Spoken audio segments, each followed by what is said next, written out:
قرآن کریم نے رسول پاک صلی اللہ علیہ وسلم پر ایمان لانے والے اولین طبقہ جن کو ہم صحابہ کہتے ہیں ان کے بارے میں قرآن فرما چکا ہے کلن وعد اللہ الحسنى، اللہ نے سارے صحابہ سے جنت کا وعدہ کر لیا ہے۔ قرآن کریم فرماتا ہے رضی اللہ عنہم ورضوا عنہ، اللہ تعالیٰ ان سے راضی ہے اور وہ اللہ سے راضی ہے۔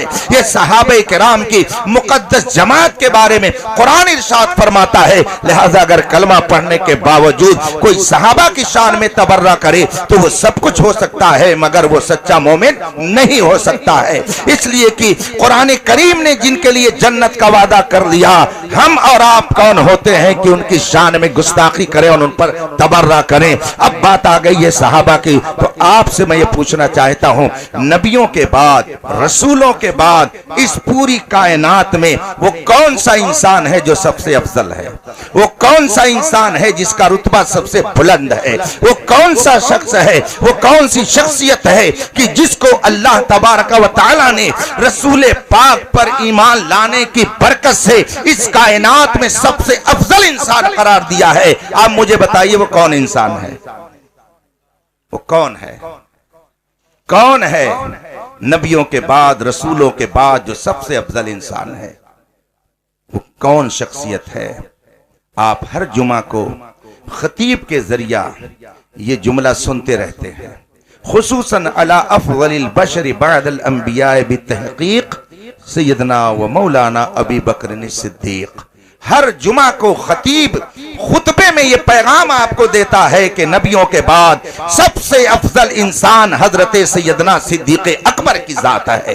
سارے انسانوں میں سب سے عظیم رتبہ نبیوں کے بعد، رسولوں کے بعد سیدنا صدیق اکبر کو ملا ہوا ہے۔ لیکن یہ رتبہ انہیں کیوں ملا؟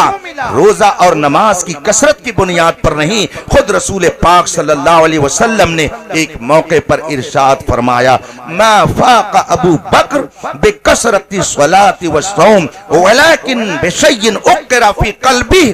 لوگوں سنو، رسول پاک فرماتے ہیں تم لوگ یہ سمجھتے ہو کہ ابو بکر کا رتبہ نماز اور روزے کی کثرت کی بنا پر بڑھ گیا ہے؟ نہیں نہیں، رسول پاک فرماتے ہیں ولکن بشیء اقر فی قلبی، روزہ اور نماز کی کثرت کی بنیاد پر ان کا مقام نہیں بلند ہوا ہے، اللہ نے ان کے دل میں ایک اسپیشل نور رکھ دیا ہے جو کسی اور کے دل میں نہیں رکھا ہے۔ اسی نور کی بدولت اللہ نے ان کا رتبہ سارے صحابہ ہی نہیں بلکہ انبیاء اور رسولان اعظام کے بعد سارے انسانوں میں سب سے افضل بنا دیا ہے۔ تکبیر، نعرہ رسالت، جشن غوث الورا، عظمت سرکار صدیق اکبر اول خلیفہ، رسول پاک کے سب سے چہیتے صحابی، رسول پاک صلی اللہ علیہ وسلم کے سب سے بڑے رازدار حضرت سیدنا صدیق اکبر رضی اللہ تعالیٰ عنہ ہیں۔